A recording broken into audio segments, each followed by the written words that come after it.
নিষিদ্ধ brown sugar কারবারে আবারও বিহার যোগ। রাতের অন্ধকারে বিলাসবহুল চারচাকা গাড়িতে মাদক লুকিয়ে পাচারের ছক বানচাল করল ইটাহার থানার পুলিশ।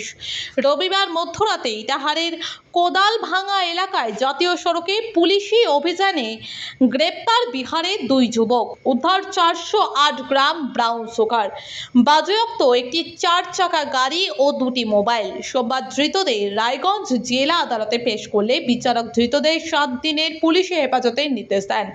জানা গিয়েছে, ধৃতদের নাম শশী কুমার দাস, বয়স 22 বছর ও নিশ্চয় কুমার দাস, বয়স 21 বছর।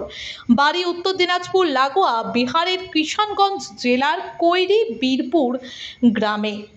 গোপন সূত্রে পুলিশ জানতে পারে, একটি চারচাকা গাড়িতে মালদহের কালিয়াচক থেকে ব্রাউন সুগার কিনে বিহারে বিক্রির উদ্দেশ্যে দুই যুবক রায়গঞ্জ অভিমুখে আসছে।